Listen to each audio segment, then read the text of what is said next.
So the GitHub Copilot chat ask mode. Hii ni tech na msangi ya jishinde.com. So when you use the ask mode in GitHub Copilot chat, the first step, and this is the first step, is to enable it in the settings from the GitHub on your account. In the settings, you go and look at the features and make sure that you enable the preview features. You enable Copilot in GitHub.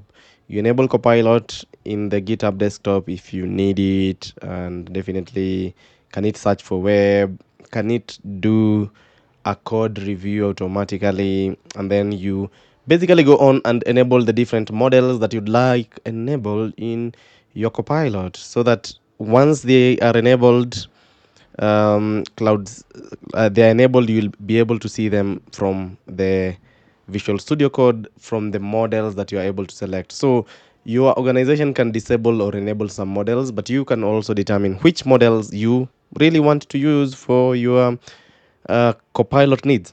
Then once you have enabled the models from the settings of your GitHub Copilot, the next step is to go to now Visual Studio Code, where I am logged on at the moment. And from this mode, ideally, primarily, Copilot usually appears on the right side of this chart, but you can tweak it and play with it around. Remember, this is video 3 of the Copilot series, and we are looking at the GitHub, or we are looking at Copilot in Business Central. We looked at, in video 1, we looked at the page specific Copilot, like inside Business Central, how Copilot we can leverage it. And remember, we say that as a Business Central user or developer, you should always be the first. You should be user number 0 and test the features in the front end before you can even delve into the back end. Then now when we come back now, we looked at the how to enable Copilot. Simple and extension, click install, you are done. Very few steps, and then you can test. You can have the ability to access the inline Copilot. But now we are looking at, now when you go to the GitHub settings, and you're able to determine the models that you need to use for your Copilot needs. And once the model has been enabled, you will find it in your Visual Studio Code. And for example, here I do have ChatGPT 4.1 selected, but I can choose whichever version or whichever model of Claude for Business Central AL programming, and maybe primarily for maybe even front-end development. Claude has been performing really well, and with most developers saying that this is a model that can be relied on, the Claude model, because even for front-end developers who want to do just a simple HTML website, they can be able to leverage Claude and get the best out of it. So now, primarily, when you enable Copilot, there's a chat. There's this icon that you'll see here, the icon for you can open the chart, quick chart, configure code completions, and of course manage the chart. And then we have the different modes. When you go to the chart, we have the ask, we have the agent, and the edit.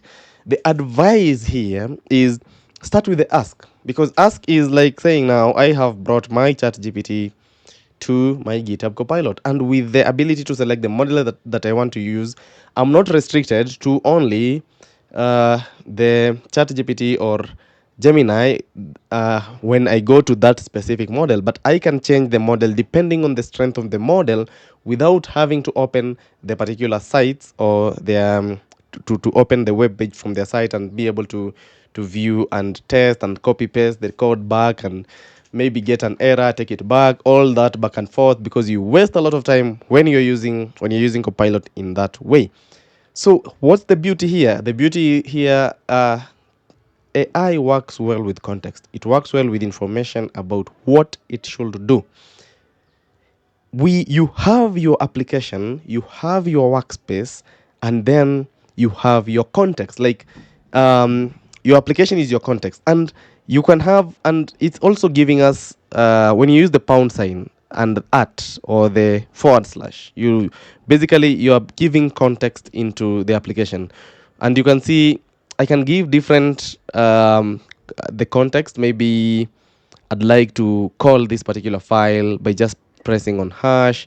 And if I say I press on at, I can reference GitHub, the VS Code. I can even reference only my workspace, like look at my workspace, have information about my workspace, and I can use maybe the fix and make make the code with the context. Let me just do this first before fixing. Let me do this. Let's create a code unit here. I'm using the ask. For example, create a code unit to implement different sports modes in different counties in the country Kenya.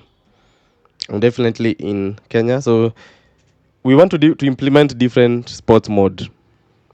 Okay, this is a very general context, but of course, let's see what it does to us. I'm not giving in real information, but let's see. Let's see what it's able to do. So, of course, now there is a code unit here. So it's prompting me to create a workspace.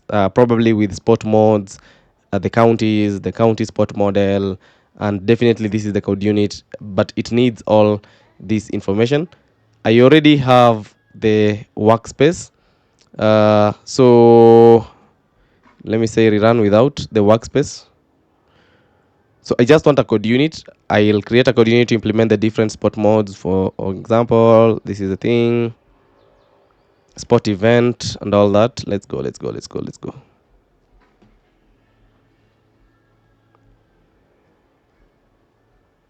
Okay, and then it creates the required table definitions.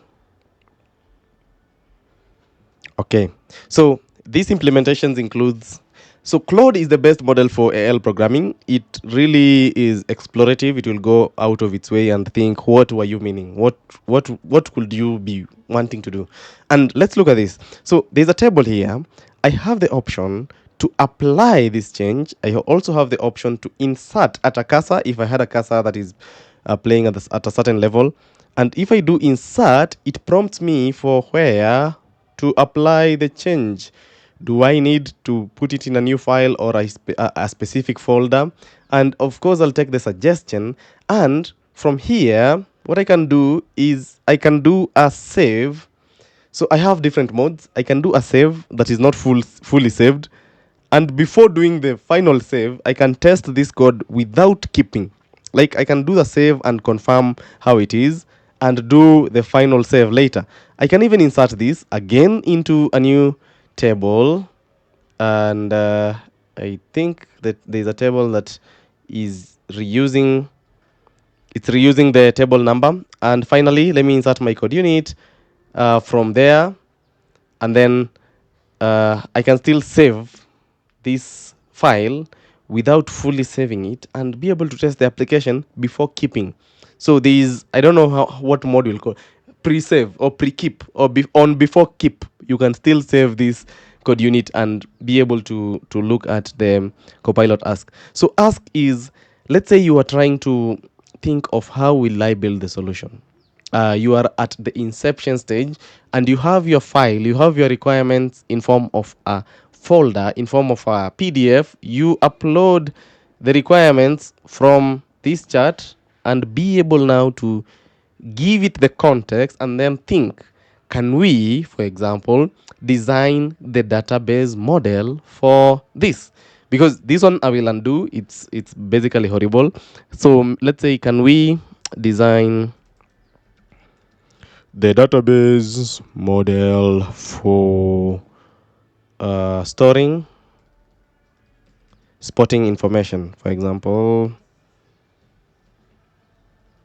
for a football team.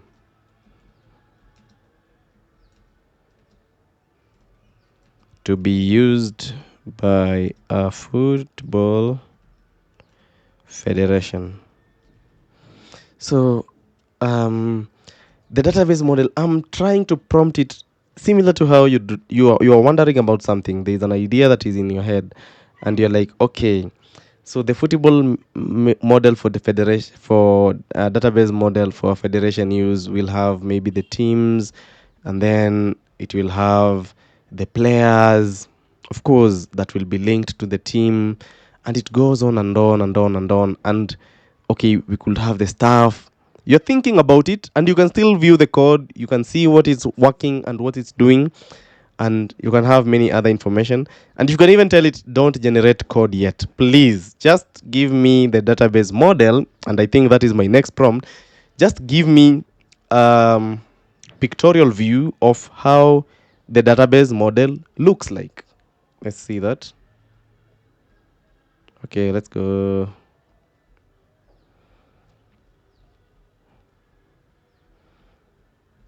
Interesting. Let's go. So, in the best advice with these models and AI is to take your time, no rush. Take your time, be a bit slow, and then you'll be very fast, because take time to understand everything. Even when it generates the code, make sure you look through the code and accept one by one, like the way you can have this step, keep or undo. Look at what it's doing. For example, here there are many tables here. The database model provides a comprehensive foundation for football federation to manage teams, players, matches, competitions, and more. The design is the team management, player, staff, match, stadium, league, competition, and all this information. But okay, don't generate the tables yet. I'd like a pictorial view. Pic. Okay, I can still use the because we are doing a video. I don't envision you doing this if you're in an open office, but if you are alone in your room, let me just use the start chat, voice chat. Don't generate the table yet, but I'd like to see a pictorial view of the tables, not the code yet. I just want to see how the tables are related. So based on this, you are in control now here. You want to see the model. What is happening with your with the tables that they want to with what the model will eventually generate. As a programmer, be in control, like 100% control of the code. Don't let the model be dictating what it thinks could be the best.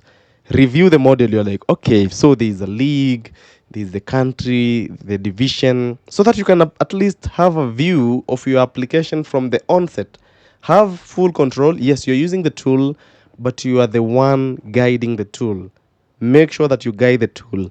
And yes, there is vibe coding, but I'd really suggest or prefer that you still use the information that you have about what you want to create, and control the model. And make sure, if you are a complete beginner, honestly, still go back to the basics and understand whatever the model is generating. Don't be just someone who is a bit lazy. You're like, okay, AI will do it for me. AI will do it for me. No. Take time and understand, and that's how you create a project that you are able to extend. So you can see there is a team that belongs to a league, a team that has a home stadium, a team has the head coach, and all this. You can match the information. You can look at, okay, this is how it's related. I have a league here with the team, with the staff, with the stadium, with the match, with the player, for example, with the referee, with the competition. And then I can say, maybe you have not considered maybe cup competitions. You have not considered cup competitions. But this is not it's not giving me the best. Why? Because I have just given it general prompts. But if you have a PDF of your requirements, I can't use any PDF now yet. But if you have a PDF of any requirements that you need, or you have generated from the client and they have given you information, this is how it should be, then give it the context from here. Build the model from the AI, and now you can use it now as the base to create your workspace and develop your application. Really helps if you can approach it that way, but be in full 100% control. Okay, so cup specific detail tables, they're coming here, and we can definitely be able to use. So that is the ask mode for you. The ask mode is to help you or chat with you and help you with maybe things like code reviews, and For example, fixing something. If I can keep this, for example, and select this table, and of course after selecting, it's already displayed here as my context. I can say fix any performance related issues, related issues in the workspace, or of course in the file. I mean, it should be just in this file. Fix any performance related issues, and definitely add XML to the county object, the documentation and all that. So there is no performance related issues here. But if I remove this context, let me just remove this. Come on.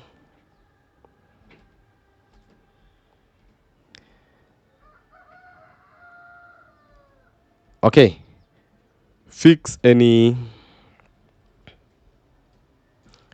performance related issues in the application, and then we give it now so that it can looking at your table. I have fixed several potential performance related issues. Store setup information for county data, including county details and popular sports. Okay, so of course it has fixed not blank true. Prevent empty primary key returns. So from the code, and this is the best for your existing code. You're like, okay, Msangi, I have 2 or 3. I have a workspace that already has been developed for years and years and it's been working. So how can I leverage this? The best is to look at now how can you improve the code base. Can you fix performance related issues? Can you fix um, any issue maybe related to, and of course when I click on that, I can apply the change and keep it. Can you fix any issue related to security? Can you fix any issue related to, can you optimize the code or review the code for me? So this will be like your code reviewer telling you, okay, can you make it, am I overdoing, am I writing functions that are too long? Can I make it, can I make them better? So the ask is your go-to for now. Instead of switching many windows, you stick to one window and you're able to do or implement a lot with your Business Central AL programming. So that's it for this video. We will look at the next is the edit mode, and then the agent mode. So see you when we look at the Copilot edit mode. If you enjoyed this video, make sure to like, subscribe, and ring the notification bell so that you don't miss the next one.